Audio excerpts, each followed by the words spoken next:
Hey everybody, it's Harry from Dilbertesque Barbecue. Welcome to my channel on YouTube, where we teach you how to master barbecue so you can spread barbecue love. The holiday season is upon us, and one of my signature items that I make for friends and family is my famous Harry's smoked prime rib. Today is going to be extra special because this prime rib has been smothered lovingly in butter, and it has been aged 60 days. That's 2 whole months in the refrigerator. So the flavors are super complex, deep, and delicious. And we're going to show you guys how we're going to cook it. Low and slow in the Weber kettle. We're going to pair a couple of traditional sides. I, for one, like to make my own horseradish because I think there's nothing better than fresh horseradish. We'll do some creamed spinach. I'll show you a little hack with my creamed spinach that essentially has only 3 ingredients, and we're gonna get some rosemary and thyme roasted potatoes to go with it. So come along for the holiday feast.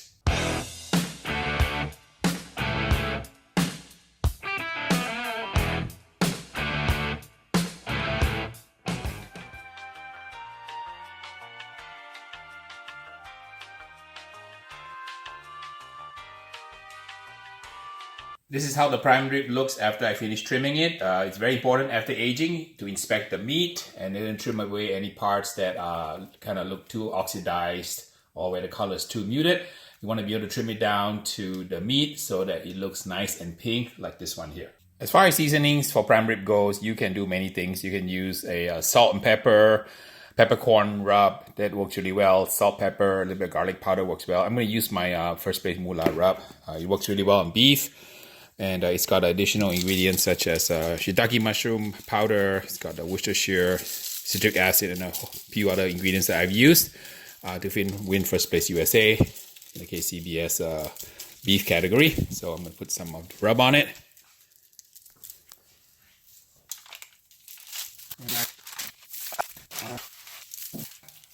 Here's the prime rib ready to sit for a little bit to marinate.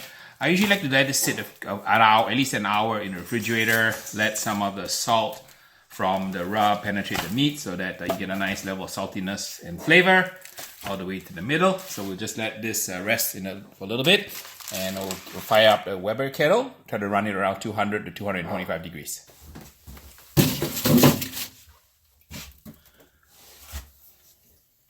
We're getting ready to start the Weber kettle. I like to use this charcoal from Paraguay. It's a Paragon X wood called Jealous Devil, and you can find it on Amazon, and I'll leave a link in the comment below.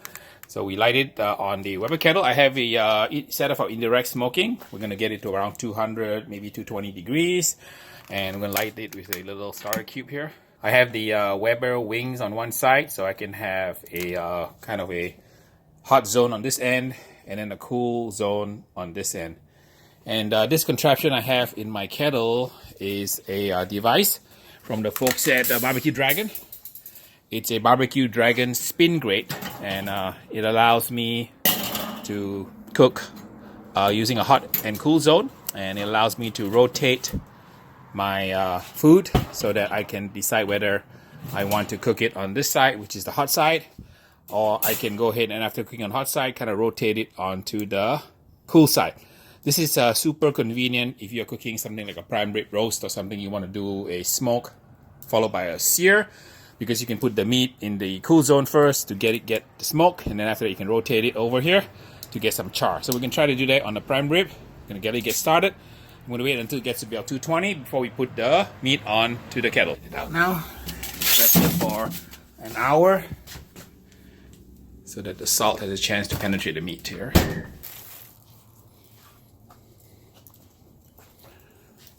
Okay, leave it on the cool side. So, put the lid back on. And because the fire is on the left here in the Weber wing, we have a tray underneath. It's sitting over the cool zone. We want to make sure that the vent is on the opposite end of the fire so that the hot air will kind of be able to get across and come out on this side. So we're going to let it come up to temp here. and smoke it for about 200 to 220 until the internal temperature is about 110 or so. Sorry, I forgot to mention when I set up the fire earlier before I put the charcoal in, I did drop a piece of cherry underneath the wood so it will smolder while this thing is cooking. Some of you who watch my channel have commented that I don't often measure the internal temperature of the meat that I cook, so today I thought I'd change that around. You see me use my ThermoWorks thermal pen, but today I'm going to use the Chef Alarm and cook the prime rib using the probe for a change so that we can tell kind of what the internal temperature is. Put it right in the middle here. I'll do it this way on this side here, about maybe yay much in the middle here. So I'll measure it about halfway like so, and insert the probe right here, and that should be good. So my meat is around 43 degrees, and we'll cook it until it gets to be about 110, 120 or so, depending on how rare I want it to be, since this is a prime rib roast. Alright, temperature is slowly rising. We were in the 40s, now we're in the 70s. I'm going to go ahead and give it a spray. You see, builds a nice crust on your meat. Alright, we're ready to make the rosemary potatoes. I have some bit here of clarified butter here, which is butter that has been removed all the solids. Get some on the potatoes. And if you have some duck fat really works really well. Get some confit here. Thyme. There. Alright, get some of the brisket rub, which is salt and pepper, some celery seed. Brisket rub here. And to save time, I'm just going to cook it in a pouch here. So we can cook it in a pit. Alright, peeling the horseradish.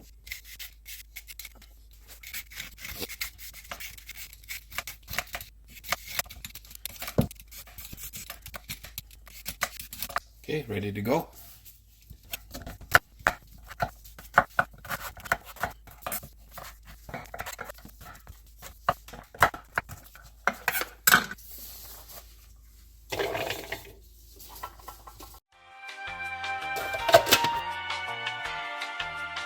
Add a little bit of water to puree so that it can become a paste.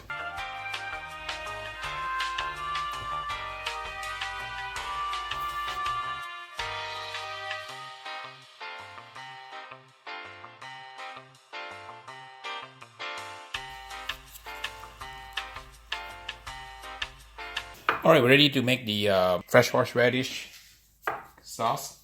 So I use the sour cream, about 1 part. Mayo,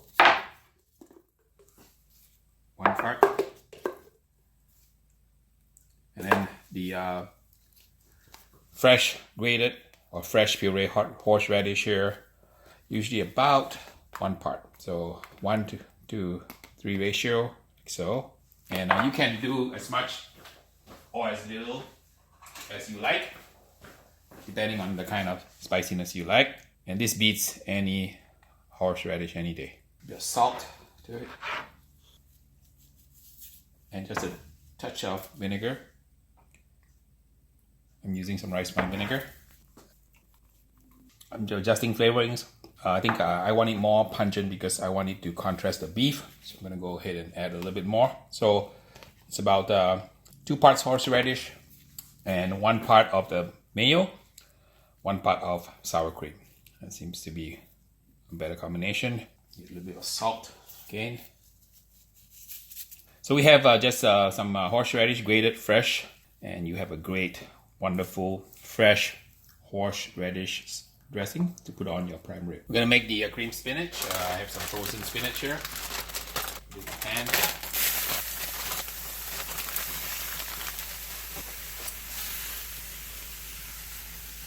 Is there any tough stems? Let's go ahead and pick it off. And the other ingredients we need are some cream cheese. I use the Boursin garlic and fine herb cheese spread, and then some butter, and then some S&P salt and pepper. That's all you need to make a nice creamed spinach. You cook it until the greens are tender and the liquid has evaporated. Alright, season with some salt and pepper. And you cook it to the tenderness you like. Some people like really tender and mushy kind of cream spinach. I like mine if it's still a little bit of texture in it. Alright, add some butter.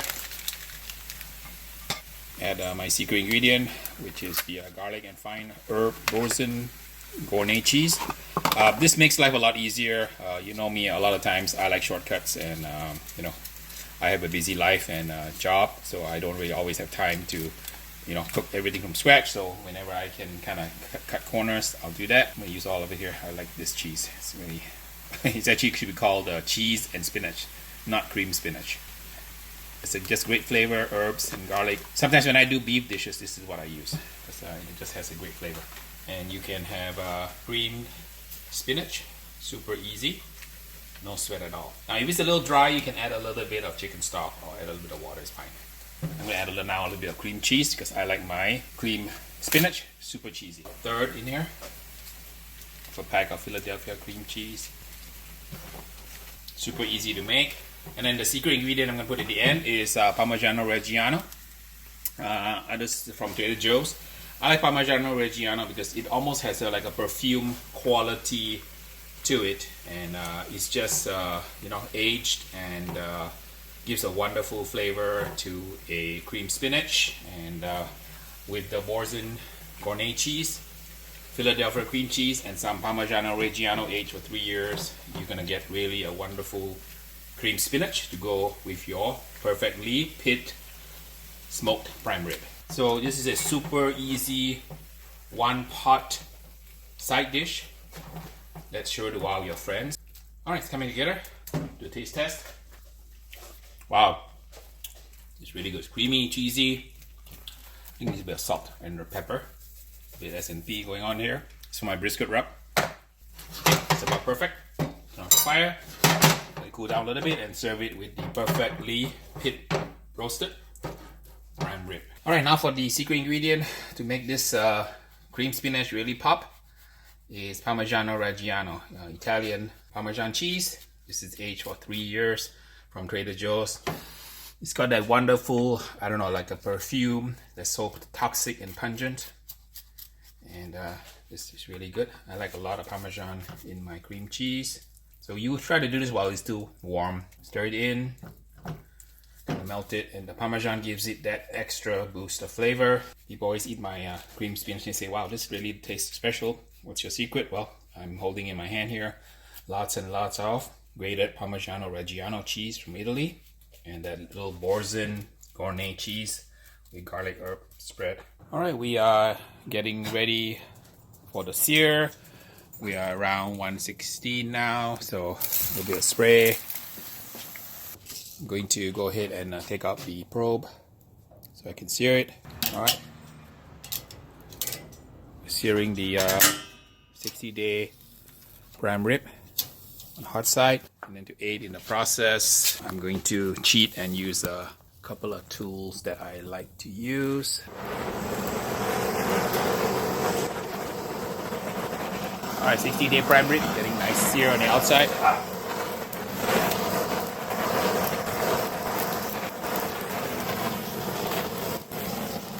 Alright, beautiful sear going on my 60-day aged prime rib. This is prime rib perfection with a little bit of help from a blowtorch here. Woo! Man, that's good. Hope you had as much fun as I did doing that. Okay, let's give it a slice and see how this looks like. We've got our prime rib ready to go, 60-day aged. I've got my topping of chives, fresh horseradish cream, my spinach with Parmesan cheese, and a little bit of potatoes to go. So we're ready for the assembly now. Okay, do a cut here. And beautiful prime rib, and pink all the way to the edge. Super low and slow. Take a look at that. Super duper delicious. Got a couple of slices here. Played it for you.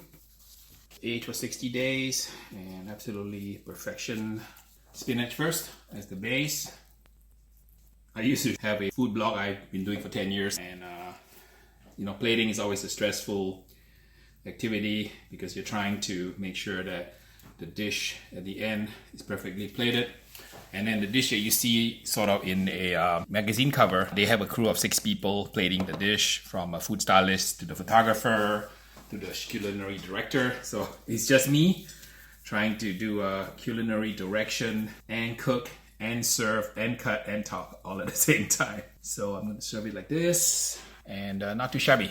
So there you have it, a 60-day butter aged lovingly smothered prime rib, cooked low and slow with cherry wood in a Weber kettle, and we were trying to keep the pit around 225, 200 degrees until it's pink all the way to the edge. We made ourselves a creamed spinach using some hacks I showed you. We made a fresh horseradish cream, which I'm going to put on in the final shot. Made some rosemary and thyme potatoes with a little bit of clarified butter. We drizzle the horseradish on top, horseradish cream. Get a little artistic drizzle here. So, all right, a little cascading waterfall. Strip right in the middle. And there you have it. Harry 60-day, perfectly pit roasted prime rib, low and slow. I have the hack video that I showed how to cook this exactly in 40 minutes. So go watch that video if you don't have time. This took about 3-4 hours, so it's a labor of love. Both methods work really well. This one is going to be super good eating. There you have it, 60-day butter-aged prime rib smoked in a Weber kettle with cherry wood. Thanks for watching my channel, and please like and subscribe. Thanks to you guys, I'm pushing almost 30,000 subscribers in less than 11 months. So I truly appreciate all of you tuning in, watching my channel, sharing my channel with your friends and family, and telling people that there is a channel on YouTube that lets you master barbecue so you can spread barbecue love. There are links down in the comment area for the Patreon website for those of you who want to sponsor my projects or buy me a cup of coffee. And there's t-shirts and stuff on Amazon that you've been asking me, all this gear that I use that you want to try, because you know Harry Torture tests everything. And if it doesn't make my grade, it's not going to be something I'm going to recommend to you. So until the next video, happy holidays, happy new year. From my heart to yours, love from Los Angeles.